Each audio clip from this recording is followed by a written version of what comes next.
Voilà. Règle numéro 1. Pour vaincre le trac, la première des choses qu'il vous faut, c'est de maîtriser son sujet. Rien ne vaut la maîtrise du sujet. Quand tu maîtrises bien ton sujet, tu n'as peur de rien. Tu as juste tout de suite et maintenant envie d'être, je ne sais pas, au lieu de ta présentation, d'être face à ton public, d'être face à ta caméra. Donc c'est ce que j'ai détaillé ici un peu, j'ai caractérisé. Pour bien parler devant une caméra, il faut forcément maîtriser votre sujet. Vous devez connaître votre sujet et bien le structurer à travers des points qui vous faciliteront la compréhension et qui vous permettent de vous identifier vite dans votre préparation. Vous pouvez aussi numéroter ou l'organiser paragraphe par paragraphe. Votre préparation, c'est vous qui la faites. Faites votre préparation de la manière dont vous la comprenez. Ne compliquez pas du tout votre préparation.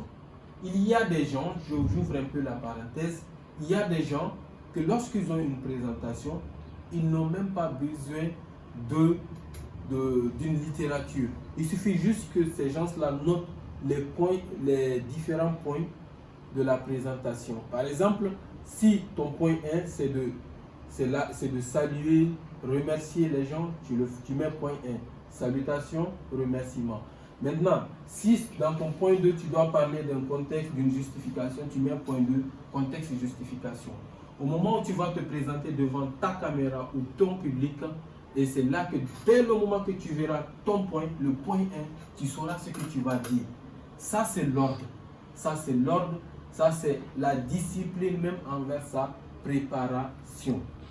Donc, l'importance de faire une bonne préparation ou bien de se préparer avant de se présenter devant la caméra est énorme. On ne finit pas de dire cette importance tellement qu'elle est énorme. Donc maintenant, comme on le dit, en pédagogie, on dit une leçon bien préparée est à moitié comprise. Pourquoi est-ce qu'on dit ça? Parce que tout ça, c'est pour qu'on vous montre l'importance de la préparation. Je vous donne un exemple. Lorsque vous partez réfléchissez un peu au second cycle ou bien même au premier cycle, l'enseignant ne peut jamais s'arrêter devant les élèves sans une préparation. S'il y a un enseignant qui le fait, ce dernier a fait une infraction. Parce que si, par exemple, les agents de l'académie du Cap viennent trouver un enseignant en train de dispenser un cours sans préparation, ce dernier sera sanctionné. Parce que c'est totalement déconseillé, pédagogiquement déconseillé. Donc, ayez toujours, avoir une préparation en main, par exemple, ce n'est pas un signe de faiblesse. Ce n'est pas un signe de faiblesse. Préparez bien. Gardez votre préparation s'il le faut. Toujours sur la préparation, Arthur Ashe, un tennisman, qui dit que la clé du succès, c'est la confiance en soi. Et l'une des clés de la confiance en soi, c'est la bonne préparation. Ça, c'est un sportif qui vous le dit. La clé du succès, c'est la confiance en soi. Il est toujours bon d'avoir confiance en vous-même. Mais une fois que vous voulez donner vie à cette confiance que vous avez en vous-même, vous êtes condamné à vous préparer. À vous préparer. Tu peux avoir un don de Dieu, tu peux avoir un talent, mais lorsque tu ne travailles pas sur ce don de Dieu, sur ce talent-là, celui qui travaille jour et nuit finira par te devancer. La préparation ne ment pas. La préparation ne ment jamais. Lorsque vous avez préparé quelque chose, ça se voit tout de suite et maintenant. Lorsque vous avez préparé quelque chose, vous donnez envie aux autres de vous écouter. Vous donnez envie aux autres de vous écouter. Ça, c'était notre première règle. Règle numéro 1, notez qu'il faut toujours maîtriser son sujet. Passons maintenant à la règle numéro 2. La règle numéro 2, c'est s'entraîner. Ce point est très important. S'entraîner, c'est déjà se préparer mentalement et physiquement.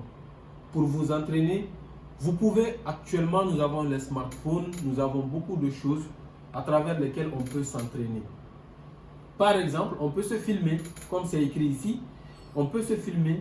Vous pouvez vous regarder dans un miroir, vous pouvez parler lentement avec le stylo. Je n'ai pas un stylo avec moi, sinon je vais vous montrer le stylo. On place le stylo entre les deux lèvres et on essaie de parler avec force. Et vous verrez que vos lèvres auront toutes les difficultés de prononcer le mot que vous voulez prononcer. Et après, dès que vous libérez les lèvres, ça serait du tic au tac. Ça serait très facile pour vous de vous exprimer. S'entraîner, exercez-vous, entraînez-vous, faites des répétitions sur le faux pour que vous puissiez vous sentir à l'aise devant votre public ou devant votre caméra. Parce que si vous vous entraînez, vous allez vous préparer, vous allez beaucoup vous exercer sur vos points d'arrêt. Et vous pouvez même vous permettre de faire certains jeux dans la répétition. Passons maintenant à la règle numéro 3. Règle numéro 3. Tester ses capacités. S'entraîner et tester ses capacités, ça veut dire deux. D'une manière ou d'une autre, on peut les mettre dans la même catégorie, mais de préférence, j'ai préféré détailler chacun de son côté, chaque chapitre de son côté. Tester ses capacités. Si vous êtes réellement passionné, vous devez vous créer un public amical sans enjeu, histoire de faire des séances de répétition. Cela se fait avec des gens que vous connaissez, des gens qui ne vont pas vous juger, des gens avec lesquels vous êtes à l'aise. Par exemple, si vous travaillez en équipe, vous pouvez faire une simulation de présentation avant le jour J ou avant l'heure. Je ne sais pas si vous comprenez, c'est-à-dire si votre présentation, si vous êtes un chroniqueur, si vous êtes un présentateur d'émission, avant l'heure de votre émission dans les coulisses, tu peux répéter, dire ton texte, regarder ta préparation. Et maintenant, tu peux te créer un faux public comme je l'ai expliqué ici. Qu'est-ce que c'est qu'un faux public? Votre équipe est constituée de 5 personnes. Juste un exemple. Toi, tu dois être le présentateur de l'émission ou bien c'est toi qui dois t'arrêter devant le public pour parler. Maintenant, vous faites une simulation. Les 4 autres personnes vont s'asseoir et toi, tu te mets dans ton personnage que tu seras sur le public ou devant la caméra. Et tu vas faire quand même ta présentation devant tes collègues avec tout le sérieux qu'il faut. Parce que ces derniers ne vont pas vous juger, plutôt vous corriger et vous mettre sur le bon chemin. C'est très important de tester ses capacités. N'ayez pas honte de tester vos capacités. Par exemple, d'une manière ou d'une autre, je vais prendre l'exemple sur moi-même. Lorsque j'ai un cours à dispenser, auparavant, qu'est-ce que je fais? Je fais ma préparation. Maintenant, les enfants de mon quartier, je les rassemble, par exemple comme ça, et je dispense le cours. C'est très simple. Je dispense le cours, ils vont me poser des questions normales, des questions, si vous voulez même, des questions qui n'ont même pas de sens et je vais répondre à toutes ces questions-là. Donc, n'ayez pas honte, n'ayez pas peur aussi de tester vos capacités. Passons maintenant à la règle numéro 4. Règle numéro 4. Maintenir le contact visuel. Que ça soit devant un public, que ça soit devant une caméra, maintenez le contact visuel. N'ayez pas un regard fuyant devant la caméra. Car la caméra est votre cible principale. Elle devient automatiquement la personne à qui vous parlez. Donc, il faut plus de complicité entre la caméra et vous. Faites comme si vous êtes en communication directe. Si c'est une caméra, par exemple, traitez la caméra, c'est-à-dire transformez la caméra en un public. Dites-vous que c'est un public qui est devant vous. Sinon, la caméra porte plus loin même qu'un public. La caméra porte plus loin même qu'un public. N'est-ce pas? Donc maintenant, ce point aussi est très important. Maintenez le contact visuel. Si c'est une caméra, regardez la caméra. Ne fuyez pas la caméra. Regardez directement la caméra et puis faites votre exposé. Parlez, faites votre présentation comme bon vous semble, comme vous l'avez préparé. Si c'est un public aussi, vous pouvez garder le contact visuel entre vous et le public. Par exemple, si c'est un public, vous allez voir toujours dans un public, il y a quelqu'un quand même qui a toujours le regard positif. C'est-à-dire, à chaque fois que vous parlez, lui, il remue la tête comme ça, de façon positive.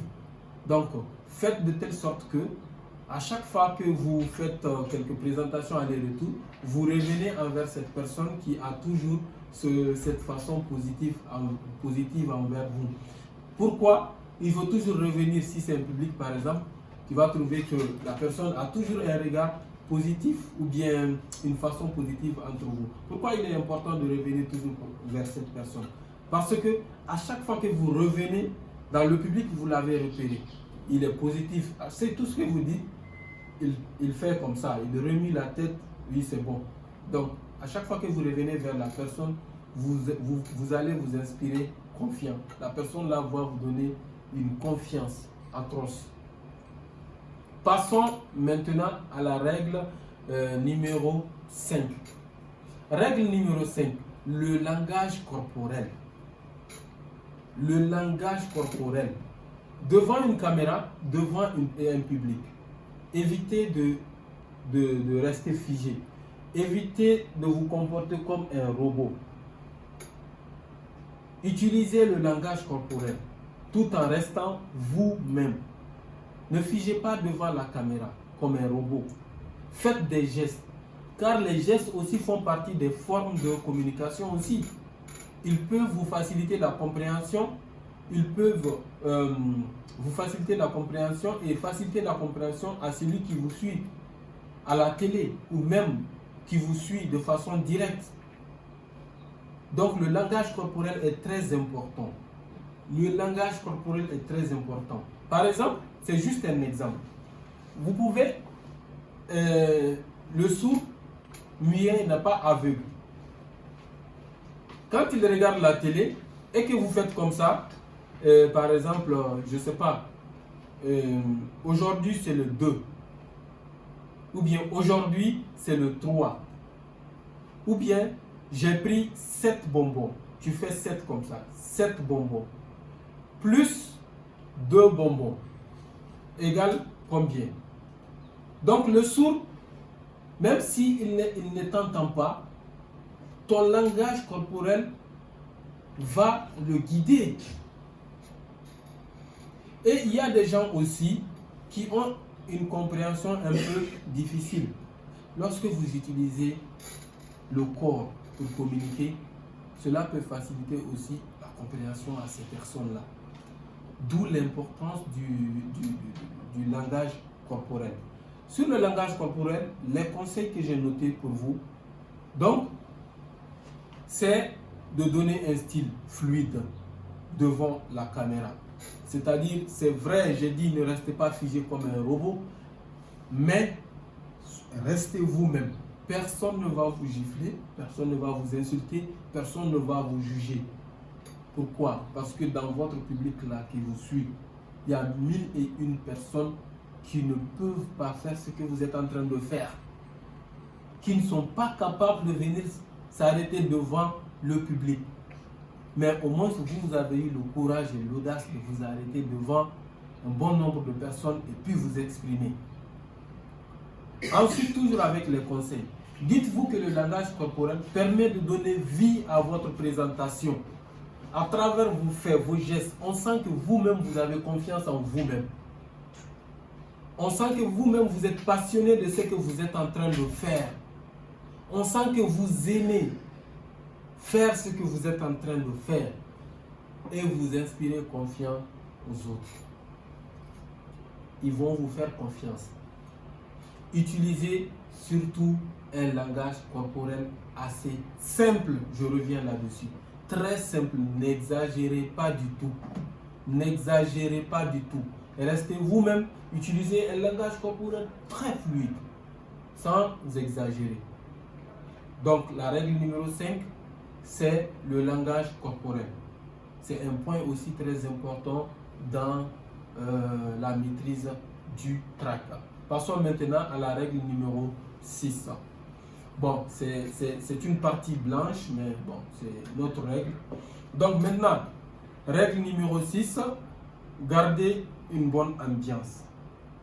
C'est-à-dire, ce n'est pas parce que vous avez, je ne sais pas, vous vous êtes disputé avec quelqu'un avant de monter sur scène, avant de vous arrêter devant le public ou avant de vous arrêter devant, ou avant de vous rendre sur votre plateau télé, que lorsque vous regardez le public, dès que vous le verrez, vous allez vous serrer la mine. Ou bien c'est parce qu'il faut que je suis sur le plateau, automatiquement, je suis diffusé en direct. Mon émission, tout le monde est en train de regarder mon émission et qu'on sent que j'ai la mine serrée. Ou bien qu'on sent qu'il y a un problème à l'interne. Non, ça n'a rien du tout à voir avec tout ça. Une fois que vous êtes sur le plateau, votre plateau, vous allez présenter votre émission, vous oubliez tout. Vous êtes dans un autre monde.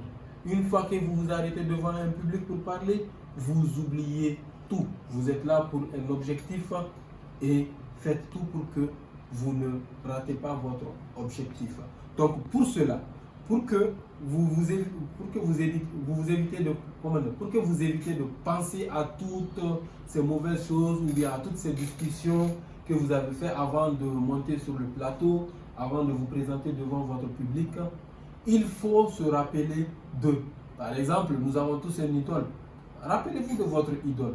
Par exemple, si toi tu veux être un grand orateur et que c'est Barack Obama qui t'inspire, une fois que tu es sur le plateau, par exemple, ou bien une fois que tu es devant ton public, comporte-toi comme un Barack Obama. Comporte-toi comme un Barack Obama. L'esprit est très fragile, ton esprit même va s'adapter à ça. Dis-toi que c'est toi-même Barack Obama. Tu ne veux plus être comme lui, mais c'est toi-même Barack Obama. Il y a une chose aussi qui peut vous motiver. Pensez à votre femme si vous êtes marié. Pensez à votre mari aussi si vous êtes une femme mariée. Donc il est très important de penser aussi à sa famille. À sa famille. Tout ça là, toutes ces choses-là sont des sources de motivation qui vous donnent une nouvelle énergie encore. Donc il y a d'autres aussi qui sont fans, passionnés de la musique. Vous pouvez aussi penser à votre soit artiste préféré ou bien à la musique de votre artiste préféré et vous chantez au-dedans de vous. Ça ne sort pas, mais les gens vont sentir une joie interne en vous. Vous êtes en train de chanter au-dedans de vous, que personne n'entend pas. Vous êtes en train de penser à votre chérie, votre femme, votre mari, à votre idole ou à un membre de la famille. Parce qu'on suppose que dans le public, il peut y avoir ton frère, ta soeur, ta mère, ton père, un membre quand même de ta famille. Devant la télé, si c'est une émission que tu présentes, il peut y avoir toutes ces personnes-là. Ta femme peut regarder l'émission et si tu n'as pas bien présenté, elle ne sera pas contente. Et si tu présentes bien, c'est elle que tu vas honorer et vice-versa aussi. Donc ici aussi, c'est un point capital à ne pas négliger. Passons maintenant au prochain point, la règle numéro 6, voilà. Règle numéro 6. Comme on va le dire, ayez une complicité et une humilité entre vous. Il faut développer la complicité et l'humilité entre vous et votre caméra ou votre public. Parce que lorsqu'on parle de caméra, on ne parle pas de l'appareil électronique en fait. On parle de toutes ces personnes qui vous verront à travers la caméra. On parle de toutes ces personnes qui vous verront après la caméra. N'est-ce pas?